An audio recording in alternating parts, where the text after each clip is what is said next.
Hi guys, good morning. So ayan, narinig ko nga si gulay.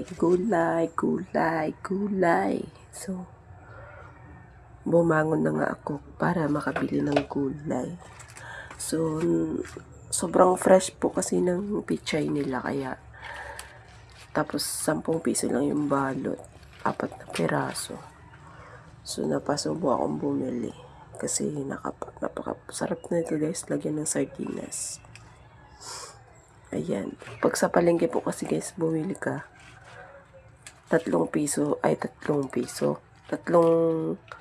isang balot, 3 piraso kapag maliit, tapos 10 piso na ang presyo nun.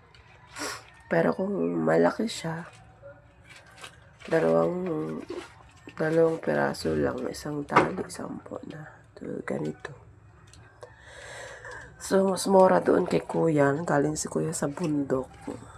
Ayan, doon ako bumibili ng gulay. Kaysa sa palengke, mas mahal doon kasi bawas na.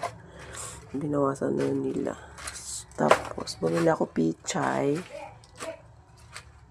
Tsaka, talbos ng kamote. Ayan, ang sarap nito guys. Lalo na pag isalad.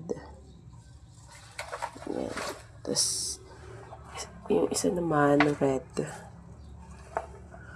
Tapos, syempre, magjakul muna tayo. Ching. Ay, sorry, okra pala. Sarap ng okra, oh. Ang cute. Hindi ka mahirapan kumain kasi hindi siya malaki. Ano daw yun? So, yun lang guys. Thank you for watching.